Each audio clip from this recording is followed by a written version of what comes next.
Hi, I'm Mike Papantonio, and this is America's Lawyer. Nancy Pelosi has spent years blocking health care reform in the United States in order to protect corporate profits, and the health care companies recently rewarded her for her efforts to keep prices high for consumers by giving her a very special award.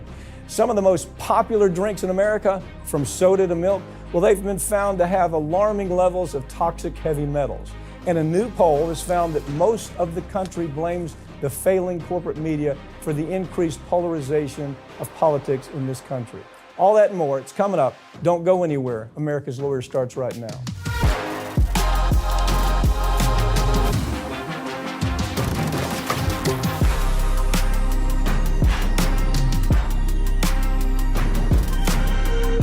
Former House Speaker Nancy Pelosi was recently given an award by the healthcare industry for working tirelessly for years to prevent real healthcare reform. And they wanted to give her an award for providing no relief to consumers for all the terrible things that have been done to consumers by the industry. Ring of Fire's Farron Cousins joins me to talk about what's happening on this issue. There's no other way to put it. She was rewarded for being a corporate thug. Yep. I mean, she was given this award. What was it? Most likely to succeed? I don't know. For being a corporate thug, right? Yeah. It's the AHA, the American Hospital Association, which is not really an association. It's a lobbying group. It's where the high-dollar hospitals put all their money to then go and wine and dine people like Nancy Pelosi and David Axelrod and Karl Rove to make sure that nothing happens. And I threw in those other names because those people also happen to be present at this wonderful little gathering that Nancy Pelosi received her prestigious award for continuing to screw over the American public. We had the numbers last time she was speaker to get Medicare for all and make it a reality, or at least bring it to the floor for a vote, and she wouldn't even do that. Everybody you just described, especially the lizard-like character Carville, they used to be progressives. And then all of a sudden, in this situation, for example, it's like every situation, the hospital industry comes in with $130 million, starts spreading it around. And all they say is to Pelosi, look, here's what she did. Let's be real specific. She blocked Medicare for all. She was the one that blocked it. She had a very strong voice in it. She stopped lowering we were going to lower Medicare eligibility to where we had, you could get Medicare earlier. Yeah. But that's bad for the hospital industry, you see, because then they can't make a claim in insurance. So it's all about money there. She stopped that. She stopped the Dems from voting on public options. Stop that. She gave government-run insurance plan. She stopped that. And so for doing all these wonderful things that did nothing at all for consumers. Now, this is our Democrat. Again, you Democrats out there that get so damn angry when I talk about Democrats, if this is okay with you, so be it. But this woman had more to do with stopping reform in the healthcare industry than anybody I can name. And they're mostly Democrats that did it. I know, and if you're a Democrat and you're mad that we're telling you the truth about Nancy Pelosi, go somewhere else. Go to another side. I was going to say, just wait till the next time you open up that bill you get from the doctor's office or the hospital. Then tell me if you feel the same as you do right now that we're mad that we're talking about this, because Pelosi is responsible. As the speaker, everything that did or did not happen in that House lands on her. And that's what people have to understand. Just like today, it's Kevin McCarthy. What happens or doesn't happen, it's on him. Right. When she was in charge, it was on her, and this is on her, and that's why she got rewarded. And if you can't handle it, go to another site, okay? Because this is what we do. We call balls and strikes. I'm way progressive. You're way progressive. But I'm not gonna be a cheerleader for Democrats when they do this kind of stuff. And I'm damn sure not gonna be, apologist for Republicans. This is our job. And so, to me, this is an ugly story, and you need to be aware of it. That this woman that many of you revere, she was such an important, she cost consumers so much money. She cost them their health. And she did that to the point to where the industry gave her an award for being such a sellout. I mean, there's no other way to put it. She's also the one, according to reports, who's making them parade around Dianne Feinstein, even though she's, got a foot in the grave at this point. Yeah. Pelosi's behind that as well. Yeah, plenty of good Democrats out there. Katie Porter, man. Yeah. Bobby, Robert F. Kennedy getting ready to run for president.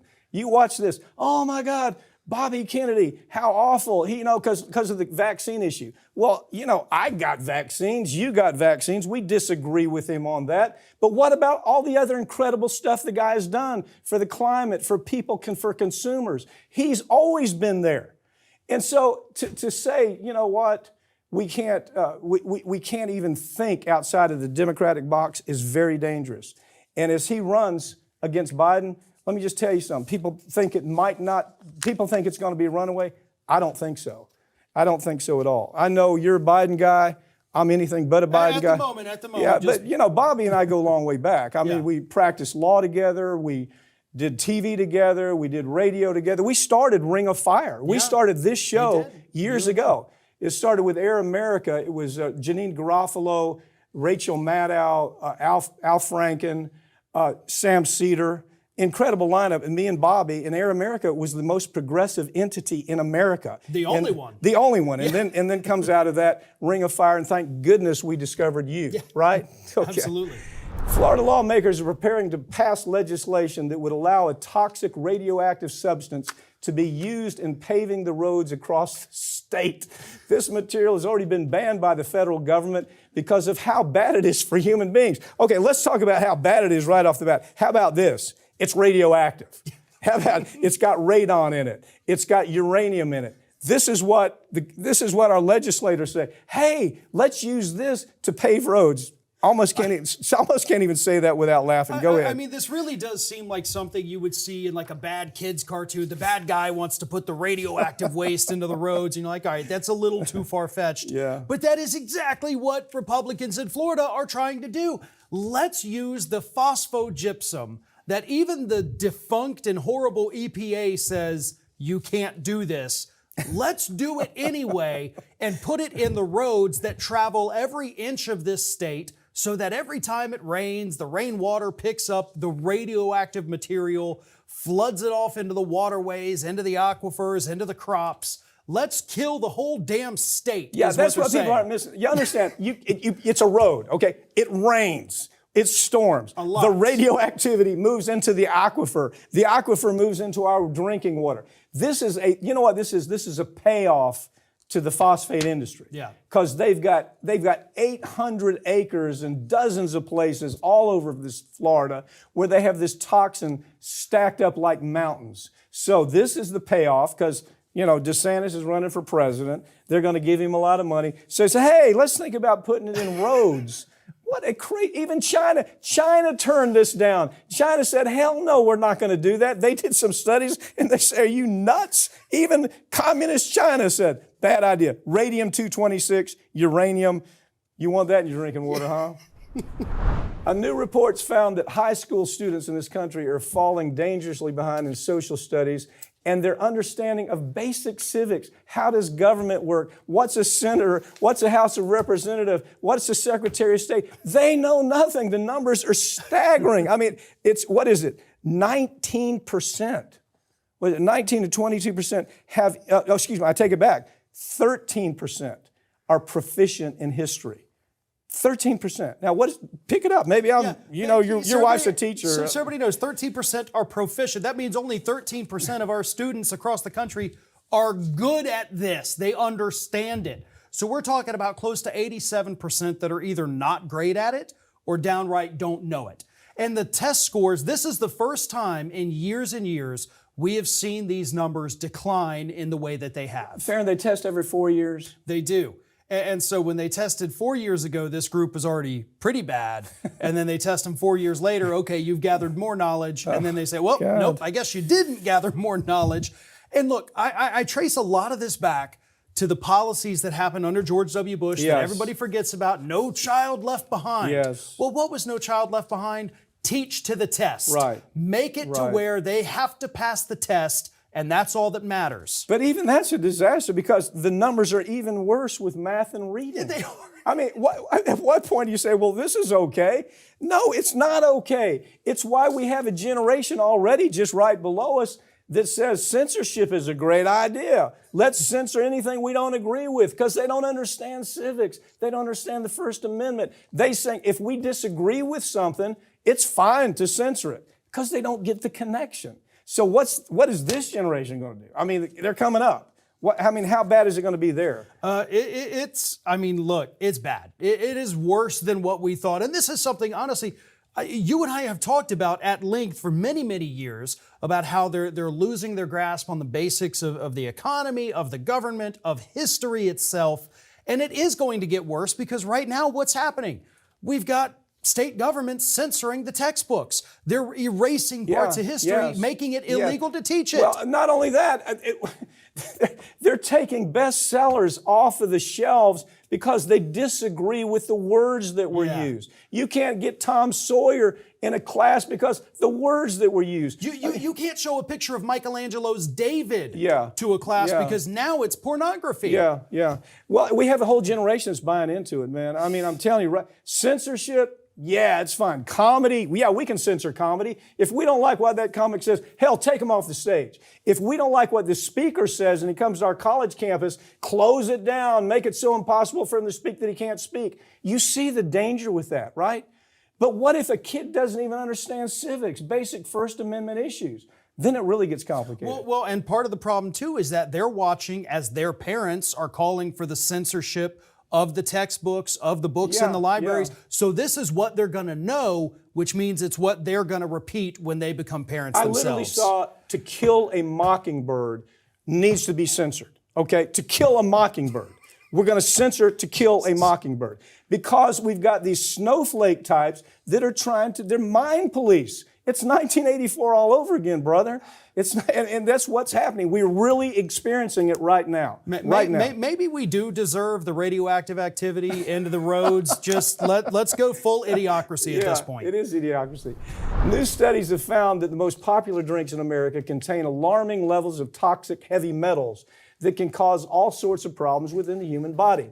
And as usual, the regulatory agencies, well, they're not doing anything. They're not even saying anything about it. This is no big deal. Wow, we're talking about arsenic. We're talking about cadmium. We're talking about lead. We're talking about half a dozen dangerous heavy metals. Pick it up. Yeah, what's really stupid to me about this story is that the researchers who conducted this said, hey, but don't worry, folks. There's nothing to worry about because the levels you're getting from your orange juice, your fruit juice, your milk, your soda, it's actually still less than what the EPA allows. And it says, okay, but that's only if you're consuming that one thing that's contaminated. Right. If you also live in one of the 3,000 areas of the country that have unacceptable levels of lead in the drinking water, you're screwed. Right. First of all, it's cumulative, right? Yes. It doesn't just move through. Okay, arsenic doesn't move through your system. It is a heavy metal. That's how they poison people. Cadmium is a heavy metal. It doesn't move through your system. So it's each and every exposure to one of these entities is a cumulative threat. It's a cumulative health threat. Now, the reason the government always does this, we found a case we handled out in California. We found the lead levels in some wine was off the chart. And the government said, well, that's no problem. Well, it's a problem if you drink wine every day because the standards, the EPA is a joke. I mean, really, they're a joke. And the levels they came out with to begin with are meaningless. But this is real easy to solve.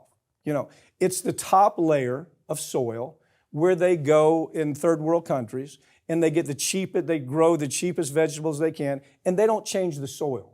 They don't scrape the soil and then refurb it and then re-energize it with new soil. And it's part of the globalization issue. We get cheap vegetables, but hey, this is killing us. It really is. And again, for them to say, I don't think there needs to be fear. It's the dosage that often makes the difference. So everything in moderation. So as long as you're just taking your toxic heavy metals in moderation, the researchers say you're going to be fine. Can I make a prediction? The person that said that will be going to work with the soda industry for 4 times what he's making as a bureaucrat. I promise you that'll happen. Years after a DuPont chemical factory exploded in Texas, the company has finally been fined a paltry $12 million. 4 people died in this explosion. Nobody went to jail. The company continued to pull in billions of dollars after nearly ruining an entire town. And it's okay, it's all right. The problem, it's not just this. DuPont was dumping all of these toxins into the waterways, into the Gulf of Mexico. It's the equivalent of me going over, hey, Farron, you're my neighbor. You have a nice swimming pool. I really don't want to pay to have the sewage department get rid of my sewage. Can I dump it in your pool? You see, of course not. Yeah. And I'd be arrested if I did that. These folks get away with that times a gazillion, right? Yeah, and called externalizing costs. Right, and it's actually the dumping mechanism where they would vent these terrible gases that are very dangerous. They kill you, is what they do. That got clogged and blocked up in this refinery, and so it releases a toxic cloud of gas. 4 people died, and this happened in 2014. And we're only now just getting this, horrible resolution to it 9 years later. Several years after they went ahead and they just shut down the plant altogether. But 4 people died, and they said, okay, we're going to value the lives of these people $3 million apiece. $12 million, that's it. Same company, Robert F. Kennedy Jr., and I tried a case up in West Virginia, in Spelter, West Virginia. DuPont, the same company, had created a monstrous mountain. The mountain was nothing but toxins. The mountain was about 50 feet high, almost a quarter of a mile in length. The toxins from there were moving into this city and causing all kinds of cancers, okay? We had all the documents on them. We showed the government what they had done. Any other person would be in prison, but DuPont walked. Now, Bobby Kennedy and I, we hit them $395 million. That's nothing. It's a drop in the bucket for DuPont because they probably saved $1 billion. But the point is, until government says it's not okay, you got to look at it like these are people. And if people did this to their neighbors, they're going to prison. Why can't we say the same thing about the corporation? That's why, as you probably know, I'm a huge supporter of Robert F. Kennedy Jr. for president, because this is what he believes. I've known him for 25 years. We've tried cases together. We've done TV together. We've done radio together. He's a dear friend. But he believes we need to hold corporate America responsible. What the hell's wrong with that? I don't know. America feels more polarized than they ever have at any point in modern times. And that's something that most Americans agree with. Most of the country is also in agreement about what's causing this polarization, and they're pinning the blame squarely, almost to a T, on corporate media. And I have to agree. I was going to say, they're not wrong. They're absolutely not wrong. And especially, you do have your 2 big ones. You've got your MSNBC and your Fox News. And we all know where each of those networks falls on the ideological spectrum. So it is interesting that you have even the people watching those news outlets saying, oh yeah, this is causing polarization. This is my problem. And at least they're willing to admit it, because admitting it is the first step to recovery. So it's okay, get out of that bubble. Go out there and look at news that is not tainted by these corporations, because at the end of the day, all of these networks do have the same agenda, and it's not the politics they're pushing. It is making money. Yeah, you get them in it, you get people into a frenzy, okay? Yeah. You got MSNBC and they attack Trump and it's a frenzy, and they're hearing only what they want to hear. And so they choose to go to CNN or MSNBC. On the other side, they've got Fox. You've got the Republican types that want to watch Fox. It pleases them to hear somebody say what they want them to say. Yeah. Then come this program where, by God, we call balls and strikes. We attack both sides, and people freak out. How dare you tell me the truth? The truth is, if all you're doing is going to cable news and you're not doing your own research online, you are killing your brain. There's a vacuum taking place. You're losing IQ by the minute. If you're sitting at home watching MSNBC every night and CNN every night or Fox News every night, you are turning into a brain melt. And so, I don't know how else to put it. You have to go out and search for it yourself, right? You really do, and that is something that I know both you and I do. And look, I'm doing left-wing news every day, but there is also, I could be doing a Trump story and go off onto a tangent about something screwy Biden did. So you mix it up. I do, because we have to, because there's not just, one issue in this country. And I like to read a lot of, just the straight news, AP and Reuters, where it's just, we don't have the agenda, and it's great. But at the same time, Like if we do a climate change video, Oh, God. it's a snooze fest and Yeah. we've just killed our traffic for Yeah, that day. yeah. Because people don't care about important issues. When we talk about the PFAS chemicals in your contact lenses, everybody's going to say, oh, God, Do you know, this again. Do you know what? I have said this again and again, and I really believe this. We could do a story on aliens came to Earth today and cured cancer. And it was a true story. And we put that story up against I hate Trump, or I hate somebody related to Trump. The Trump story is going to get more viewers than the aliens coming to the Earth curing cancer. That's how polarized we are in this country right now. It really is. That's not even an exaggeration because we can talk about important things. We've talked about breakthroughs in science, especially down in Cuba, that's having an amazing time. You're the only person talking about it, Farron. You're the only person talking about it. It's not on CNN. Zucker, he destroyed CNN because he had a political ideology and he wanted that to be a reflection of his narrow, dumbed down political ideology without telling both sides or all sides. And so, I mean, what you do is different. Hopefully what we do here on America's Lawyer is different. I will never be a cheerleader for Republicans or Democrats, and I know you won't either. Thanks for joining me, okay? Thank you. That's all for this week, but all of these segments are going to be available throughout next week. Make sure you follow us on Twitter at America's Lawyer. I'm Mike Papantonio, and this has been America's Lawyer, where we tell you stories every week that corporate media won't tell you because their advertisers don't let them, or their political connections are so polarized that it doesn't allow for it. We'll see you next time.